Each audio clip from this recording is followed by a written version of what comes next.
Hello friends, എല്ലാവർക്കും സ്വാഗതം പുതിയ വീഡിയോയിലേക്ക്. ഇന്ന് ഞാൻ വന്നിട്ടുള്ളത് വളരെ വെറൈറ്റി ആയിട്ടുള്ള ഒരു ചിക്കൻ റെസിപ്പി ആയിട്ടാണ്. നല്ല സ്പൈസിയും ടേസ്റ്റും ആയിട്ടുള്ള ചിക്കൻ ഫ്രൈ ആണ് കേട്ടോ ഇന്നിവിടെ ഉണ്ടാക്കാൻ പോകുന്നത്.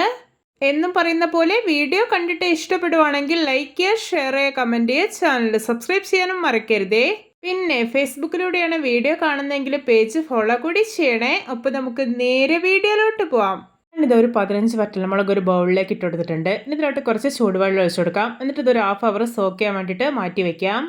ഇപ്പോൾ ഇത് ഹാഫ് അവർ ആയിട്ടുണ്ട്. വറ്റൽമുളക് കണ്ടോ സോക്ക്ഡ് ആയിട്ടുണ്ട്. ഇനി ഈ മുളക് മുഴുവനായിട്ട് മിക്സർ ഒരു ചെറിയ ജാറിലേക്ക് ഇട്ട് കൊടുക്കാം. എന്നിട്ട് കുറച്ച് വെള്ളം ഒഴിച്ചിട്ട് നല്ല സ്മൂത്ത് ആയിട്ടൊന്ന് അരച്ചെടുത്ത് വരാം. ഇപ്പോൾ ഇത് നല്ല സ്മൂത്ത് ആയി തന്നെ അരച്ചെടുത്തിട്ടുണ്ട്. ഇനി ഇതൊന്ന് മാറ്റി വെക്കാം. ഞാനിത് ഇവിടെ ഒരു പാൻ നന്നായിട്ട് ചൂടാക്കി എടുത്തിട്ടുണ്ട്. ഇനി ഇതിലോട്ട് ഒരു 5 ടേബിൾ സ്പൂൺ ഓയിൽ ഒഴിച്ചു കൊടുക്കാം.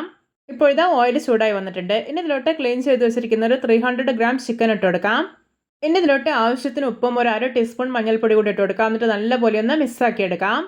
ഇനി ഈ ചിക്കനിലുള്ള വെള്ളമൊക്കെ ഇറങ്ങിയിട്ടൊന്ന് കുക്കായിട്ട് വരട്ടെ. ഇപ്പോൾ ഇതാ ചിക്കനിലുള്ള വെള്ളമൊക്കെ ഇറങ്ങിയിട്ട് ഒരു ഹാഫ് കുക്കായി കിട്ടിയിട്ടുണ്ട്. ഇനി ഇതിലോട്ട് നേരത്തെ അരച്ച് വെച്ചിരിക്കുന്ന വറ്റൽമുളക് ഉണ്ടല്ലോ അത് ചേർത്ത് കൊടുക്കാം. പിന്നെ കുറച്ച് ജാറ് കഴുകിയിട്ട് വെള്ളം കൂടി ഒഴിക്കുന്നുണ്ട്. എന്നിട്ട് നല്ലപോലെ ഒന്ന് മിക്സാക്കി എടുക്കാം. വളരെ സ്പൈസിയും ടേസ്റ്റിയും ആയിട്ടുള്ള ഒരു ചിക്കൻ ഫ്രൈ റെസിപ്പിയാണിത്. എല്ലാവരും ഇതുപോലെ ഒന്ന് ഉണ്ടാക്കി നോക്കണേ.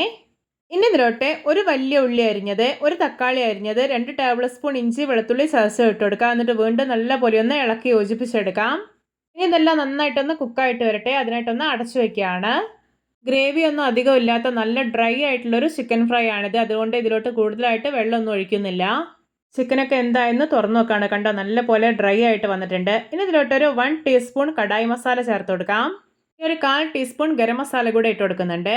ഇനി ഇതിലോട്ട് കുറച്ച് കാഷ്നട്ടും കുറച്ച് കറിവേപ്പില കൂടെ ഇട്ട് കൊടുക്കുന്നുണ്ട്. എന്നിട്ട് നന്നായിട്ടൊന്ന് ഇളക്കി യോജിപ്പിച്ചെടുക്കാം. ഒരു സ്പൈസി ചിക്കൻ ഫ്രൈക്ക് അപ്പം കാഷ്നട്ട് കഴിക്കാൻ സൂപ്പർ ടേസ്റ്റിയാണ്. അതുകൊണ്ട് കാഷ്നട്ട് ആഡ് ചെയ്യുന്നത് സ്കിപ്പ് ചെയ്യരുത്. ഇനി ഇതിലോട്ടൊരു 1 ടേബിൾ സ്പൂൺ നെയ്യ് ചേർത്തിട്ട് ഒന്ന് ഇളക്കി യോജിപ്പിച്ചെടുക്കുകയാണ്. ശേഷം ഇത് വാങ്ങി വയ്ക്കാം. ഇത് നമ്മുടെ കൊതിയോറും spicy and tasty chicken fry ready. നോക്കി കാണുമ്പോൾ തന്നെ കൊതി വരുന്നില്ലേ?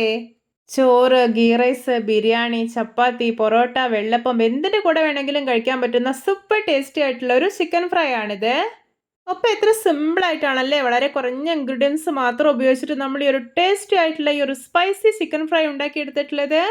എല്ലാവർക്കും എൻ്റെ special and spicy chicken fry recipe ഇഷ്ടപ്പെട്ടെന്ന് വിചാരിക്കുന്നു. ഇഷ്ടപ്പെട്ട സപ്പോർട്ട് ചെയ്യാൻ മറക്കരുതേ. അപ്പോൾ ഇതുപോലെയുള്ള വെറൈറ്റി വീഡിയോകളായി നമുക്ക് വീണ്ടും കണ്ടുമുട്ടാം. Okay, bye bye.